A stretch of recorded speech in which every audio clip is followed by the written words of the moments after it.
Welcome to Luca and Miguel. Enjoy the video. In this video, I will explain how to use Stereo Mix on Discord.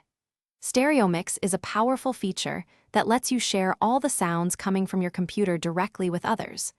Imagine playing a game or listening to music, and your friends can hear it too, without any extra setup. It essentially turns your computer's audio output into an input source, making it perfect for collaborative listening or sharing your desktop experience. First, let's get Stereo Mix enabled on your system. Right-click the speaker icon in your taskbar and select Sound Settings. From there, find the Sound Control panel and go to the Recording tab.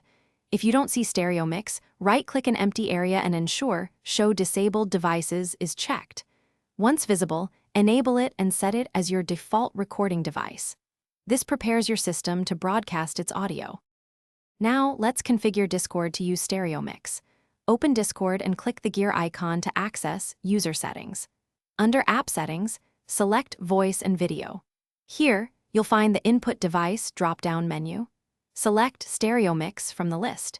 You might need to adjust the input volume slider to ensure your audio is clear and not too loud or too quiet for your listeners.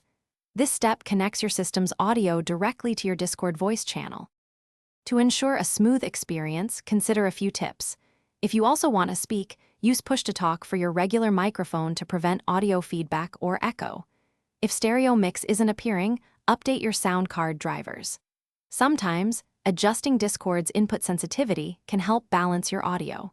With these steps, you'll be sharing your computer's sounds effortlessly with your friends on Discord. Enjoy your shared audio experience. Thanks for watching and please subscribe. It's the best investment you'll ever make.